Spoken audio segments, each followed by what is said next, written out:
सो आप देखें ये जो एक हम ये जो these are the two names of diseases, और ये जो डिजीज होती हैं ये आपके एनिमल्स में होती है anthrax, foot and mouth disease.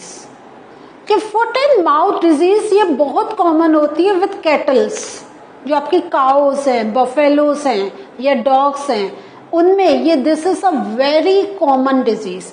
And there is one more disease called anthrax.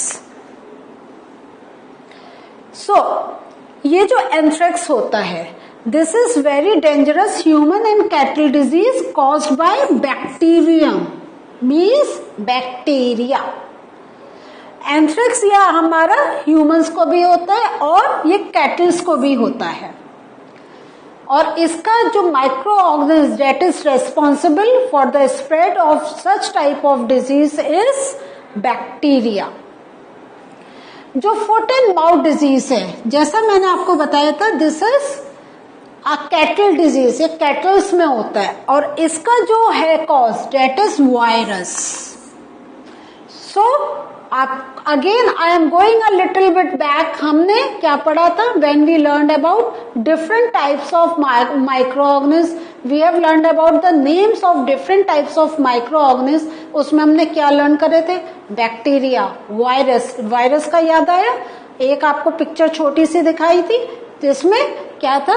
These virus are some very special micro organism because they multiply only when they enter in any living body, either in humans or in animals or in plants, क्योंकि ये भी क्या है, plants are also considered to be living things on this earth. So ये आपने देखा anthrax is a bacteria disease and the foot and mouth disease is a virus disease या caused by virus. Now, disease causing microorganisms in plants. जो several microorganisms cause disease in plants, like अब ये कौन कौन से plants affect होते हैं बहुत ज्यादा disease से? Wheat, rice, potato, sugarcane, orange, apple and many more. So आपने देखा, हमने फ्रूट्स प्लांट्स का भी नाम लिया, हमने क्रॉप प्लांट का भी नाम लिया लाइक राइस, हमने वेजिटेबल प्लांट्स की भी बात करी लाइक पोटैटो, ठीक है। सो ये जो हमारे डिफरेंट क्रॉप्स हैं, तो why farmers always take care of their crops, वो टाइम टू टाइम चेक करते हैं। एक तो है they give fertiliser and manure for the proper growth, लेकिन उनको जैसे एक ह्यूमन बीइंग को अपना डिजीज से बचा के रखना होता है, in the same way farmers have to take care of their crop from diseases. So ये हमारे microorganism can affect the crops. Now ये जो हम कह रहे हैं, जैसे अगर हमें कोई डिजीज होती है तो क्या होता है, कोई हमारा पार्ट अफेक्ट हो जाता है या कहीं पेन होता है, कुछ ना कुछ एक हमारा नॉर्मल लाइफ में there is a disturbance. Now in plants अगर कोई डिजीज होती है तो उससे what effect can be expected या what effect it make to the farmer, या और किसको क्या इफेक्ट होता है। तो ये जो डिजीज होती हैं, दीज डिजीजेस, सबसे बड़ा थिंग है it reduce the yield of crops. जितना हमें एक यील्ड मिलनी चाहिए, जितना हमारे पास एक प्रोडक्ट आना चाहिए, इट रिड्यूसेस। क्यों? क्योंकि इट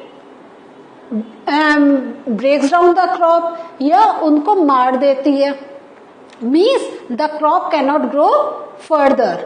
आपका थोड़ा सा जैसे कोई क्रॉप है, सपोज अगर हम बात करें ऑरेंज की, तो ऑरेंज एप्पल किसी एक फ्रूट की बात करें, तो क्या होता है, पहले फ्लावर बनता है, फ्लावर से फ्रूट बनता है, बट जब तक फ्लावर बन के फ्रूट बनने का प्रोसेस होता है, उस पर कोई ना कोई अटैक हो जाता है माइक्रो ऑर्गेनिज्म का, and fruit can not develop properly.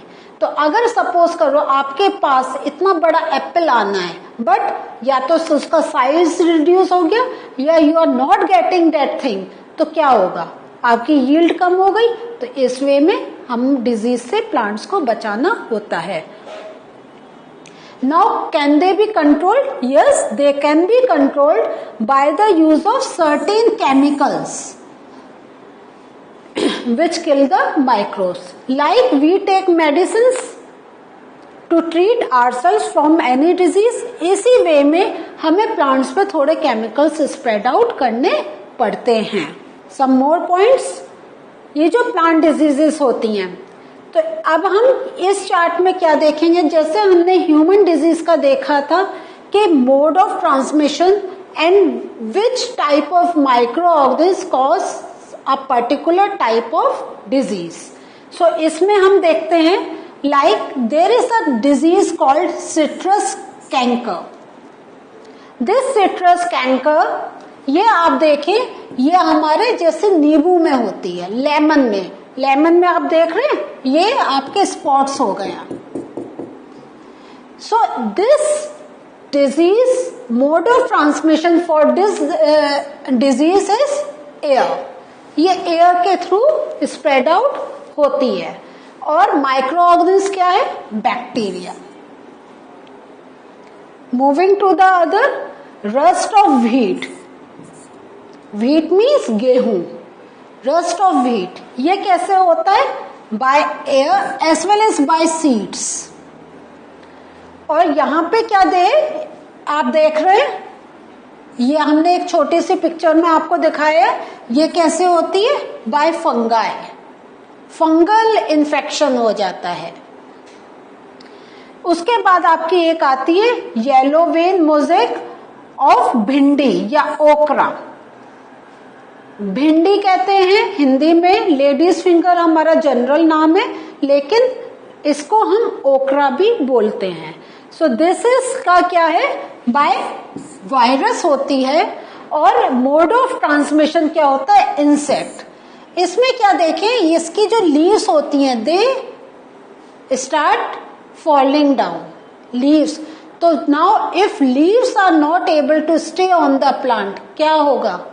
Can they do the process of photosynthesis? Can the plant go through the process of photosynthesis? नहीं ना. फोटोसिंथेसिस नहीं हो रहा है तो क्या हो रहा है? प्लांट ही नहीं डेवलप हो पाएगा, क्योंकि प्लांट अपना फूड बना ही नहीं पा रहा है.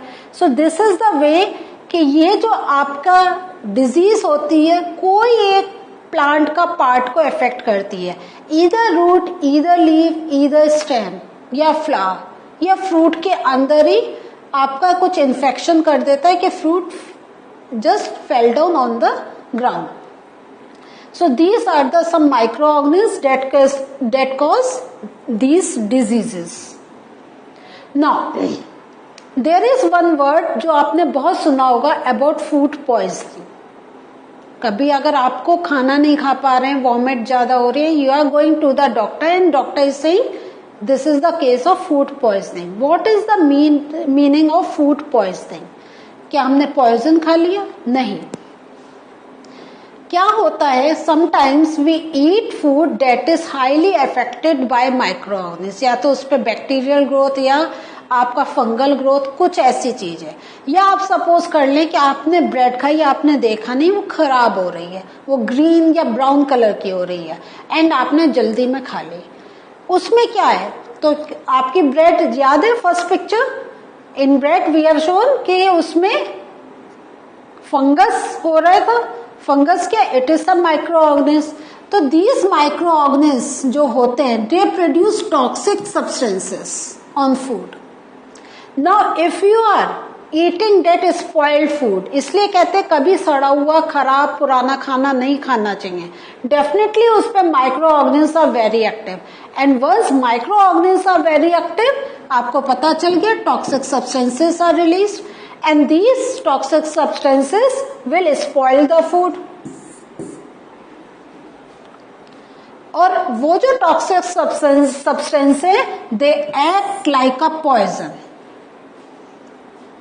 जैसे वो अंदर बहुत ज्यादा इन्फेक्शन क्रिएट कर देते हैं, and this can cause serious illness, even लो की डेथ हो जाती है. इसलिए whenever you are eating any food, you should know and you should take care of that the food should be fresh. पुराना रखा हुआ खाना नहीं खाना चाहिए. So what did we learn today? Today we learned about some more microorganisms that can affect plants as well as animals. Animals का हमने अपने काफी सेशन से देखते आ रहे हैं. आज हमारा मेन फोकस जो गया था that was on plants. Plants का हमने देखा. We have seen about the name of different plants and how does they get affected by any micro organism. The micro organism can be, हमने देखा था viral भी हो सकता है, बैक्टीरियल भी हो सकता है. And how does by these effect of microorganisms the crop yield get reduced and farmers take care of their crop so that their crop doesn't get destroyed because of these microorganisms. एक और इस chapter में हमने एक नई word learn करा about food poisoning. And food poisoning का एक सिंपल रिलेशन अगर हम देख रहे हैं कि we should be very careful while we are taking our food या we are buying from outside. एक पहला का हम केस देखें तो आपको याद है हाउस फ्लाई का हमने देखा था. House fly is the transmitter of disease. वो गंदी चीजों पे बैठती है, खुली चीजों पे बैठेगी. अगर हमने वो वाली चीज खाई we can get the infection. In the same way हमने एक और चीज देखी कि जो हमारा लेफ्ट ओवर फूड है जो पुराना हो गया, अगेन उस पे तो कुछ माइक्रो ऑर्गेनिज्म जो हम नहीं देख सकते हैं, they are active, they are producing toxic substances. और if we are taking those toxic substances with the food तो वो they act like a poison in our body और उससे हमें it can cause illness as well as death.